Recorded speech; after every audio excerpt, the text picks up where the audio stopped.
महाराष्ट्र के चंद्रपुर के बाबूपेट में संचालित industry venture private limited नामक एक फर्जी कंपनी ने सप्लीमेंट प्रोडक्ट बेचने के नाम पर कई युवा युवतियों से प्रत्येक से 46,500 रुपए वसूल कर आर्थिक ठगी करने का मामला सामने आया है।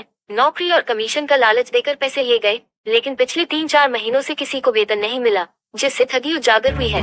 ठगी का शिकार हुए पीड़ितों ने महाराष्ट्र नवनिर्माण सेना के कामगार सेना जिला अध्यक्ष अमन अंदेवार से संपर्क किया। अमन अंदेवार ने कंपनी से संपर्क करने की कोशिश की, लेकिन अगले ही दिन पूरा स्टाफ फरार हो गया और ऑफिस बंद कर दिया गया। इसके बाद मनसे ने तुरंत प्रेस कॉन्फ्रेंस कर लिया, मामला सार्वजनिक किया। देखते ही देखते ये खबर पूरे जिले में फैल गई। इसी तरह की ठगी की जानकारी वर्धा जिले की Indonesia India marketing private limited नामक कंपनी के खिलाफ भी सामने आई है। भद्रावती तहसील के हनुमान आवारी, कृतिका किरटकर और वृक्षाला कोयाम समेत वर्धा जिले के कई युवाओं ने ठगी स्वीकार की है।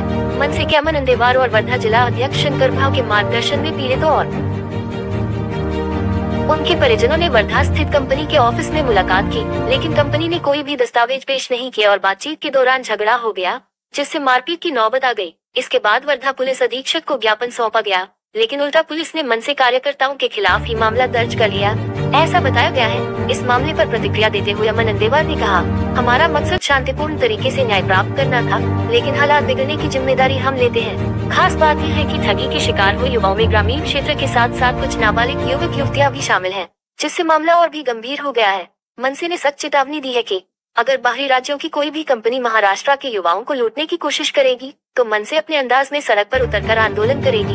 यह आंदोलन सिर्फ न्याय के लिए होगा और जब तक न्याय नहीं मिलेगा, हम शांत नहीं बैठेंगे। चंद्रपुर लाइव 24 महाराष्ट्र के चंद्रपुर जिले से संजय गुगलोत, ब्युरो चीफ की रिपोर्ट। कामगार अध्यक्ष आपल्यावर गुन्हा दाखल झाला आहे, नेमकं काय प्रकरण आहे ते सांगा बरं। इंडस्ट्रिक वेंचर्स प्राइवेट लिमिटेड कंपनी मधून म्हणून एक कंपनी आपल्या तर ती कंपनी अशी होती की 46,500 रुपये घेऊन लोकांचा फ्रॉड करत होती। लोकांना जोडायचा प्रयत्न, एक लोकांना जसं जसं तुम्ही जोडणार तसं तसं तुम्हाला कमिशन मिळणार असं बोलून त्यांना फसवणूक करत होती। तर ते कंपनीचे काही लोक माझ्याकडे आले होते। त्यावेळी मी कंपनीला व्हिजिट दिल्यानंतर ते कंपनीच्या लोकांवर मी कारवाई बंद झाली। तर त्याच्यानंतर जे आपण प्रेस कॉन्फरन्स घेतली की ते कंपनीच्या विषयामध्ये, ते प्रेस कॉन्फरन्स यासाठी होतं की आपल्या पूर्ण इंडियामध्ये, ऑल इंडियामध्ये असे कंपन्या लोकांशी फ्रॉड करत आहेत। तर त्याच्यानंतर ते सोशल मीडियाच्या माध्यमातून ते विषय बहुत लोकांकडे गेला तर ज्या ज्या जिल्ह्यामध्ये कंपन्या चालू होत्या त्या जिल्ह्यातले लोक माझ्याशी संपर्क केले। त्यांनी मला सांगितले की सर, जे तुम्ही सोशल मीडियावर टाकलेलं आहे तसंच प्रकरण आमच्या वर्ध्यामध्ये पण चालू आहे। तर त्यांना मी बोलवलो ऑफिसला बोलवून त्यांना मी विचारलो काय झालं म्हणून। सेम टू सेम तसंच प्रकरण होतं। तसं 46,500 रुपये घेऊन त्यांना 7 शर्ट 7 पॅन्ट देत होते, तसंच यांना 47,000 रुपये घेऊन यांना ते पूर्ण तसंच मार्केटिंगचा विषय सांगून त्यांच्याशी फसवणूक करत होते। तर त्याच्यानंतर मी वर्ध्याला गेलो।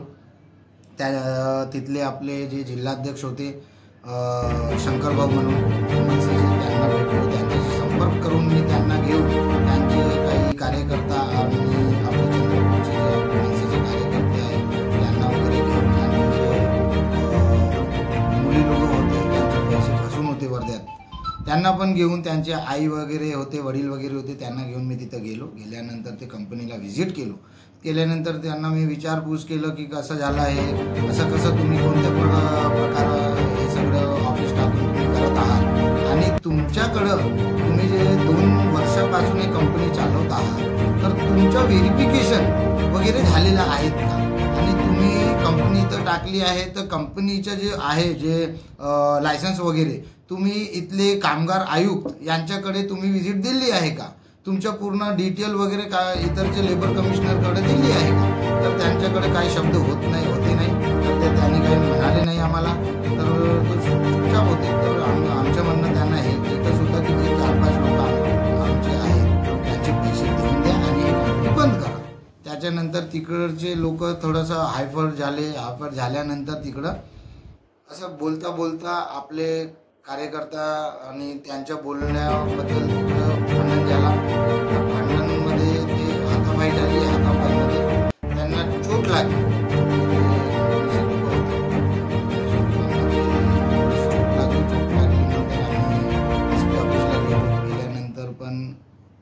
SP साहेबांना म्हणाले आम्हाला की तुम्ही जे केले ते चुकीचे आहे आणि तसं करायचं नव्हता. तुम्ही पहिले माझ्याकडे आले असते तर आम्ही तुम्हाला सपोर्ट करून पोलीस प्रशासनाला तुमच्यासोबत पाठवून ते कंपनीवर आम्ही गुन्हे दाखल करू शकत होतो.